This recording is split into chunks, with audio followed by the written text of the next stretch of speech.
Abraham Lincoln ने कहा था, democracy is a form of government of the people, for the people and by the people. पर क्या हो अगर किसी डेमोक्रेटिक कंट्री की डेमोक्रेटिक गवर्नमेंट डिक्टेटिंग करना शुरू कर दे। कुछ ऐसा ही आज हमारी कंट्री इंडिया में भी हो रहा है। शायद प्रेजेंट गवर्नमेंट डेमोक्रेसी की डेफिनेशन भूलती नजर आ रही है। मीडिया यानी कि पत्रकारिता, जिसने आज़ादी के बाद से ही लोकतंत्र को लोकतंत्र बनाए रखने में अपना पूरा योगदान दिया है, वो आज कहीं ना कहीं सरकार के अधीन जाती दिखाई दे रही है। जो गवर्नमेंट या कहूँ मोदी सरकार की बात नहीं मानता, या तो उसके ऊपर अटैक हो जाता है या तो उसके साथ वो होता है जो पुण्य प्रसून वाजपेयी जी के साथ हुआ। 20 जून 2018 मोदी जी किसानों से वीडियो कॉन्फ्रेंसिंग कर रहे थे और उन्होंने एक किसान से पूछा, जो कि एक लेडी थी, कि क्या आपकी आय में कोई परिवर्तन हुआ है। तो उस लेडी ने आंसर दिया कि हाँ, हमारी जो आय है वो पहले से दोगुनी हो गई है। तो मैं आपको बता दूं कि मास्टर स्ट्रोक, जो कि एबीपी न्यूज का एक शो था जिसे पुण्य प्रसून वाजपेयी जी होस्ट किया करते थे, उस पर 6 जुलाई को पुण्य प्रसून वाजपेयी जी ने इस वीडियो कॉन्फ्रेंसिंग की सच्चाई को एक्सपोज कर दिया। उन्होंने अपने ग्राउंड रिपोर्टर्स कन्हारपुरी गांव में भेजे, जो कि छत्तीसगढ़ में है, और उस लेडी से बात किया जिस लेडी ने कहा था कि हमारी प्रॉफिट दोगुनी हो गई है।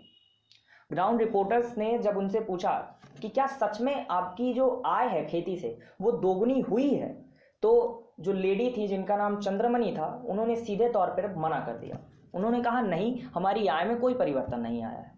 बस दिल्ली से एक टीम आई थी और उन्होंने गांव से कुछ किसानों को इकट्ठा किया था, चूज किया था, और उन्हें कुछ क्वेश्चंस दिए थे कि आपको यही क्वेश्चंस पूछे जाएंगे और आपके इन्हीं प्रश्नों के उत्तर देने होंगे।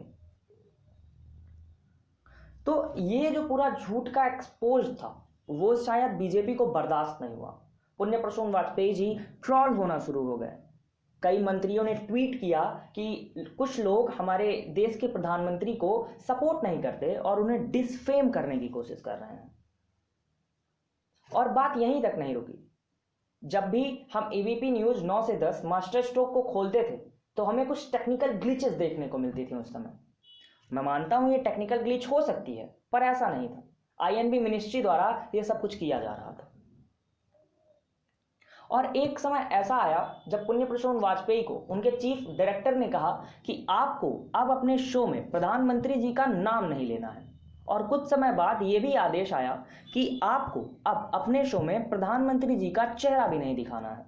तो पुण्य प्रसून वाजपेयी जी ने यह कहते हुए एबीपी न्यूज से रिजाइन कर दिया कि सरकार ने जितनी भी योजनाएं निकाली हैं वो सारी योजनाएं प्रधानमंत्री जी के नाम और चेहरे से जुड़ी हुई हैं। तो मैं बिना प्रधानमंत्री जी का नाम लिए, बिना प्रधानमंत्री जी का चेहरा दिखाए एंकरिंग नहीं कर सकता, पत्रकारिता नहीं कर पाऊंगा। इसलिए मैं एबीपी न्यूज से रिजाइन कर रहा हूं। महज 2 या 3 ही ऐसे एंकर हैं आज मीडिया में जो अपनी बात को खुल के रख पाते हैं।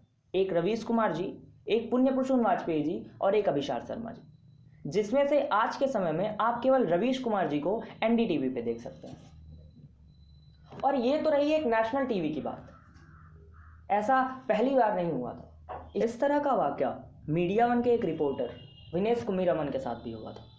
मीडिया वन को आईएनबी मिनिस्ट्री ने 48 घंटों के लिए ब्लॉक कर दिया था क्योंकि उसने 23 फरवरी 2020 को दिल्ली में हुए मुस्लिमों पर सबसे बड़े मॉब अटैक की न्यूज़ फीड को कवर कर लिया था।